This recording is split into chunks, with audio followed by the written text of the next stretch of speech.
এখন আছি ঠিক অ্যাম্বিয়ক টি এস্টেটের পাশে বৌদ্ধ টেম্পলের সামনে দাঁড়িয়ে। এই রাস্তাটি সোজা চলে যাচ্ছে লাভা হয়ে একদম দার্জিলিং। তো আমরা গেছিলাম পাপড়খেতি, ফিরছি পাপড়খেতি থেকে। তো এবার পাহাড়ে এসছি FZX নিয়ে, ইয়ামাহা FZX। এটি আমার রিলেটিভের বাইক এবং এই বাইকটি আমি রাইড করে এসেছি বালুরঘাট থেকে প্রায় ওদলাবাড়ি পর্যন্ত 300+ কিলোমিটার হয়ে যায়, 320-25 কিলোমিটারের কাছাকাছি রাইড করেছি। তাতে আমার মাইলেজ এসছে প্রায় 50+, 51-এর কাছাকাছি। বাইকটি আমি 60-70 এবং 80-90তেও ক্রুজ করেছি। এমন নয় যে 60-70তে চালিয়েছিলাম বা 60-র নিচে ধরেছিলাম, 90 পর্যন্ত ক্রুজ করেছি। স্পিড তুলেছিলাম, যেখানে যেমন রাস্তা পেয়েছি সেভাবেই তুলেছিলাম। তো তাতে মাইলেজ বেশ ভালো এসছে 150cc বাইক হিসেবে।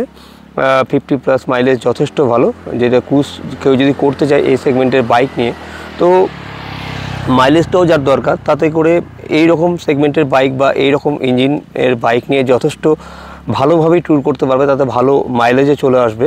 তবে FZX এই বাইকটির একটি কথা আমি বলবো, এর নর্মাল যে স্টক কন্ডিশনের সাসপেনশনটি থাকে রিয়ার মনোশকটি, সেটা একটু হার্ড অবস্থায় আসে।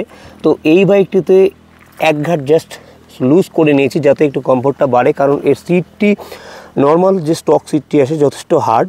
তো সাসপেনশনটি যদি লুজ করা না হয় তো লং রাস্তায় বা যে কোনো রাস্তায় এইটি আপনার কমফোর্টের জন্য কষ্টদায়ক হতে পারে, কমফোর্ট কমে যেতে পারে। তো আমি স্প্রিংটি এক ঘাট লুজ করিয়ে নিয়েছিলাম, তার জন্য কমফোর্ট লেভেল অনেকটা হাই হয়ে যায়, অনেকটা বেড়ে যায়। এবং টানা আমি প্রায় 125 কিলোমিটার 130 কিলোমিটার বাইকটি রাইড করার সময় চালিয়েছি, তাতে আমার খুব একটা বেশি সমস্যা হয়নি।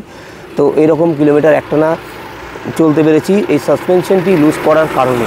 আদারওয়াইজ সিটটি একটু হার্ড, কুশনটি এবং সাসপেনশনটিও হার্ড অবস্থায় আসে স্টক কন্ডিশনে, তখন এতটা রাস্তা রাইড করাটা প্রবলেমেটিক হতে পারে। আদারওয়াইজ ইঞ্জিনের থ্রটল রেসপন্স দারুণ, 12+ bhpর বাইক হলেও বাইকটি থ্রটল রেসপন্স সিঙ্গেল রাইডে খুবই ভালো। পাওয়ারের ল্যাক অফ পাওয়ার কখনো মনে হবে না এই bhpর কথা মাথায় রাখলে বা এই সেগমেন্টের কথা মাথায় রাখলে। খুব স্মুথ থ্রটল ডেলিভারি হয়, পাওয়ার পিক আপ খুব স্মুথলি ওঠে। তবে পাহাড়ে ওঠার ক্ষেত্রে আমি উইথ পিলিয়ন উঠেছি, উইথ পিলিয়ন পাহাড়ে ওঠার সময় কোথাও ল্যাক অফ পাওয়ার মনে হতে পারে, বাট আপনি যদি সিঙ্গেল রাইডার হিসেবে পাহাড়ে এই বাইকটি নিয়ে ওঠেন আপনার ল্যাক অফ পাওয়ার মনে হবে না। এই বাইকটির থ্রটল রেসপন্স খুবই ভালো। তো এই বলা ছিল আজকে এই ছোট্ট ভিডিওটিতে FZX নিয়ে। যারা কিনতে চাইছেন, অনেকেই এই সেগমেন্টের FZX পছন্দ করছেন কারণ এর রেট্রো লুকের কারণে। তো যারা কিনতে চাইবেন নিঃসন্দেহে কিনতে পারেন। পাহাড়ে উইথ পিলিয়ন একটু ল্যাক অফ পাওয়ার মনে হতে পারে, বাট সিঙ্গেল রাইডে আপনি যে কোনো কোথাও এই বাইক নিয়ে চলে যেতে পারবেন। আর লংয়ে ক্রুজ করতে হলে আপনাকে স্টক সাসপেনশনটি এক ঘাট স্প্রিংটি লুজ করে নিতে হবে, তাতে করে আপনার কমফোর্ট লেভেলটা অনেকটা বেড়ে যাবে। তো আবার দেখা হবে পরের ভিডিওতে। টাটা, বাই বাই, সবাই সুস্থ থাকুন, ভালো থাকুন। অনেক দিন পরে ভিডিও দিচ্ছি আমার চ্যানেলে, তার জন্য সরি।